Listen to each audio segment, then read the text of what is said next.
नमस्कार, आप देख रहे हैं सी न्यूज भारत और मैं हूं आपके साथ ज्योति अरोड़ा। वक्त हो गया है न्यूज बुलेटिन का, जिसमें हम जानेंगे कि कहां OLX पर चोरी की बाइकों की सेल मंडी लगाता था बाइक चोर गिरोह, कहां ट्रांसपोर्टिंग कंपनी के कर्मियों पर गोलीबारी कर आतंक फैलाने वाले 3 गैंगस्टर गिरफ्तार और कहां रिश्ते हुए शर्मसार। इन सभी खबरों पर होगी विस्तार से चर्चा, तो आइए शुरू करते हैं जिलेवार खबरों का सिलसिला। बुलंदशहर में OLX पर चोरी की बाइकों की सेल मंडी लगाता था बाइक चोर गिरोह। पुलिस ने बाइक चोर गिरोह के 4 सदस्यों को मुठभेड़ के बाद गिरफ्तार कर लिया है। गिरफ्तार गिरोह के सदस्यों से चोरी की 25 बाइक्स भी बरामद है। नोएडा, दिल्ली, गाजियाबाद से बाइकों की चोरी करते थे बाइक चोर गिरोह के सदस्य। चोरी की बाइकों का हुलिया चेचिस और रजिस्ट्रेशन नंबर बदलकर OLX पर लगाते थे चोरी की बाइकों की सेल। पुलिस और स्वाट टीम ने कार्रवाई करते हुए सर बहुत सारी मोटरसाइकिल बरामद की चोरी क्या पूरा मामला? देखिए, एक बहुत अच्छी उपलब्धि पुलिस बुलंदशहर की है, जिसमें कुल 24 वाहन बरामद किए गए हैं 24, जिसमें से 2 बुलेट मोटरसाइकिलें हैं, 21 मोटरसाइकिलें हैं और एक स्कूटी है। 4 सदस्यीय अंतर जनपदीय गिरोह को गिरफ्तार किया गया है, जिनकी निशानदेही पर मोटरसाइकिलें बरामद की गई हैं। और ये गिरफ्तार अभियुक्त जो है, उनमें से एक हापुड़ हाफिजपुर थाना का है, एक पिठौर मेरठ का है, 2 जनपद गाजियाबाद के हैं। उल्लेखनीय ये है कि जो 24 गाड़ियां बरामद हुई हैं, इनमें से 15 गाड़ियां कनेक्ट हो गई हैं जहां से चोरी की हैं। ये सभी गाड़ियां गौतम बुद्ध नगर और गाजियाबाद जनपद से चोरी की गई हैं। उल्लेखनीय ये है कि ये बहुत ही सातिराना अंदाज में घटना को कारित करते हैं और पूछताछ में इन्होंने बताया कि चोरी की गई कुछ मोटरसाइकिलों में RC जो है रखी हुई मिल जाती है। कई बार गाड़ी मालिक अपनी RC गाड़ी में ही रखता है और उस RC को ये OLX पे डाल देते हैं। OLX पे ग्राहक मिल जाता है तो गाड़ी मालिक के नाम व पते का एक नया आधार कार्ड बनाकर अपने अन्य 3-4 साथियों के साथ मिल करके ये स्वयं गाड़ी मालिक बनकर ग्राहक को मोटरसाइकिल बेच देते हैं। तो इस तरह से इनका ये तरीका गाड़ियों के बेचने का है। इस जनपद में ये गाड़ियाँ इकट्ठा की गई थी बेचने के इरादे से और इन्हें गिरफ्तार किया गया है। इसमें से अभियुक्त दानिश उर्फ समीर, जो मेरठ किठौर का रहने वाला है, इसके खिलाफ 13 मुकदमे पूर्व से हैं। ज़्यादातर मुकदमे हापुड़ और गाजियाबाद के हैं और सभी मुकदमे वाहन चोरी से संबंधित हैं। दूसरा गिरफ्तार अभियुक्त बाबू सिंह उर्फ अजय, ये हापुड़ हाफिजपुर थाना क्षेत्र का रहने वाला है। इसके खिलाफ 3 मुकदमे पूर्व से पंजीकृत हैं और शेष 2 अन्य अभियुक्त जो गिरफ्तार हैं, इनके आपराधिक इतिहास के विषय में जानकारी की जा रही है। और उल्लेखनीय यह है कि ये जो भी गाड़ियां चुराते हैं उनके पेपर्स तैयार करते हैं और फिर उनको बेच देते हैं। और एक ही नंबर की कई गाड़ियां चलती हुई मिल गई हैं।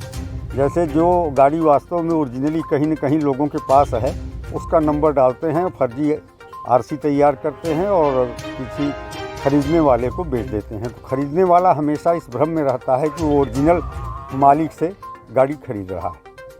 सर, फर्जी आधार कार्ड भी पकड़े गए? हाँ, ये फर्जी आधार कार्ड बनाते हैं। जो गाड़ी की RC मिल गई तो जिसके नाम पते से वो RC है, उस व्यक्ति के नाम पते की फर्जी आधार कार्ड तैयार करके ओरिजिनल सेलर बन करके बेचते हैं, ताकि सामने वाला भ्रम में रहे और इसकी अच्छी कीमतें वसूल सके। ठीक है।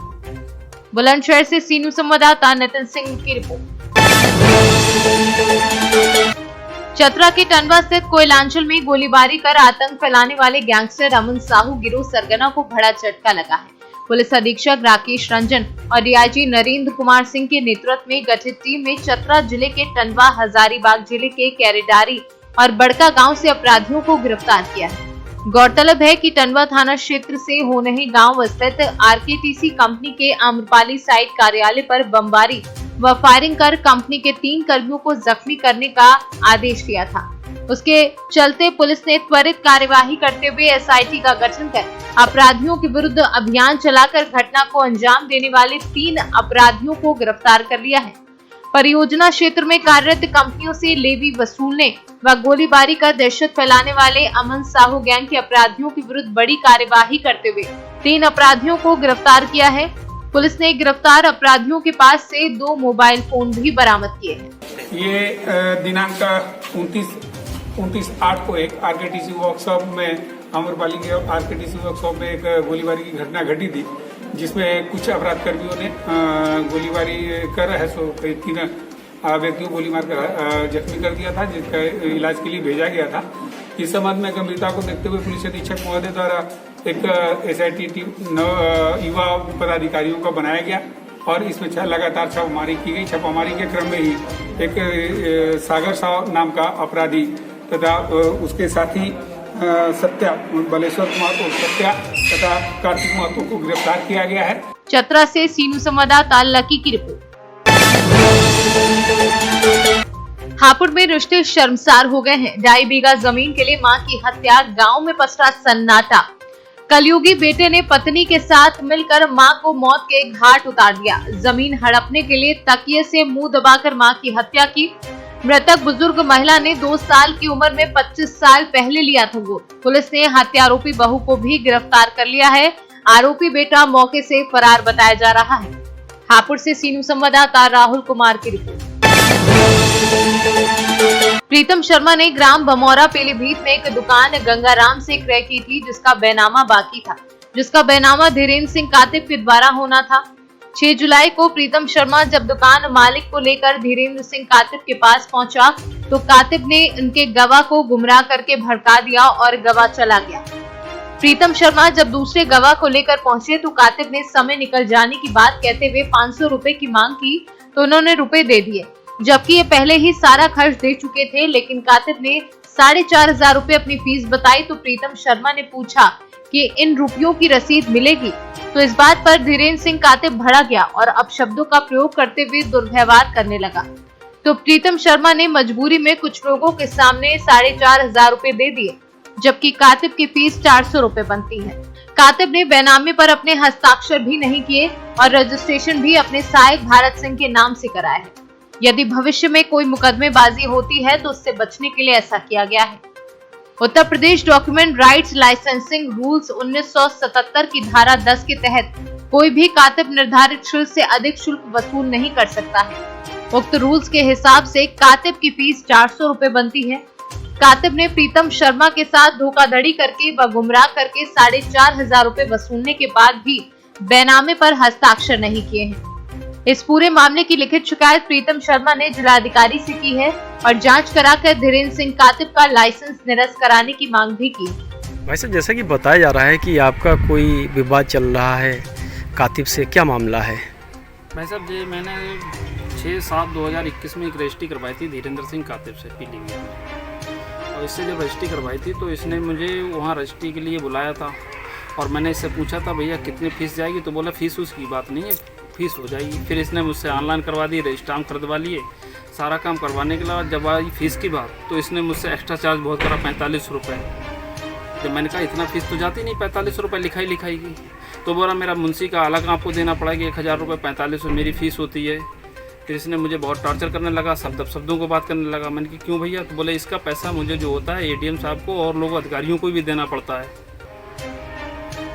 इसलिए मुझे बहुत टॉर्चर करने लगा। इसकी शिकायत मैंने DM साहब को भी की। DM साहब शिकायत करे हुए मुझे 1 महीना हो गया, अभी उसका भी कोई निस्तारण नहीं हो पाया।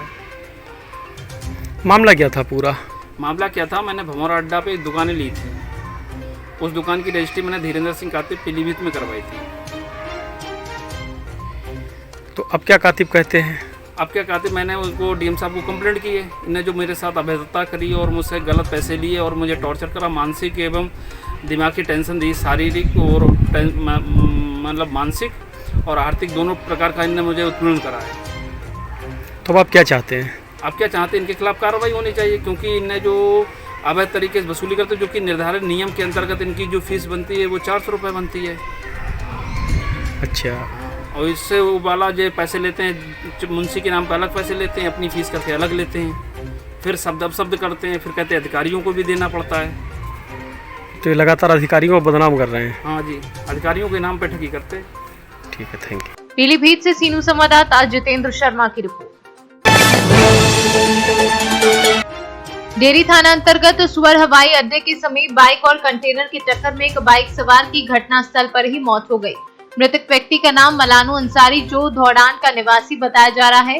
डेरी थाना घटनास्थल पर पहुंचकर शव को अपने कब्जे में लेकर पोस्टमार्टम के लिए सासाराम सदर अस्पताल भेजा। पोस्टमार्टम के बाद शव को परिजनों को सुपुर्द कर दिया। घटना घट रहा है कि जा रहा था हितई में नर्सरी का तो नसरीगंज जाते थे, लियाने के एक जगह रमडिहरा में मरनी हुआ था मिट्टी देने के लिए। तो हम लोग गाय करते थे, गाय कर के सोचते कि चरा उरा दें, तो खबर आया तो हम चौक पाए वही जा चौक पाए तो देख रहे हैं कि एगो लड़का इधर भी गया है, एगो लड़का इधर भी गया है। बाइक से हुआ है? बाइक पीछे से नहीं, बड़का ये नहीं था, बड़का ही लोहा वाला ना गड़िया रहा trailer tractor trailer tractor trailer नहीं। टेलर टेलर बोलते हैं उसको। ट्रैक्टर नहीं, बड़का है वो नहीं रहता है। कहाँ पे हुआ ही? चरमोहड़ा है ना वही। कैसे घटना घटा है? ये गांव से डेयरी के तरफ में जा रहा था, पीछे से कोई कंटेनर आया और लोग बाइक में पूरा कस के टक्कर मारा, ये फेंका गया, उसी क्रम में घटना हुआ है। कहाँ पर हुआ है? ये सोरा हवाई अड्डा के मोड़ के पास हुआ है। किसी कार को काम के लिए जा रहे थे क्या? हाँ, कहीं उनका कोई मौसी का कोई उनका तबीयत खराब था, वहीं जा रहे थे ये लोग। अब पीछे से कंटेनर आया, उसे जोर से धक्का मारा, ये लोग उसी क्रम में ये लोग घटना घटा है। क्या नाम हुआ मृतक का? मृतक का मनानू अंसारी नाम। कहाँ के रहने वाले? गाँव रहते। आप उनके कौन लगते हैं? रिलेशन में भाई लगते हैं। सासाराम से सी न्यूज संवाददाता पंकज कुमार की रिपोर्ट। न्यूज बुलेटिन में फिलहाल के लिए इतना ही। देश और दुनिया की तमाम बड़ी खबरों के लिए आप देखते रहिए सी न्यूज भारत।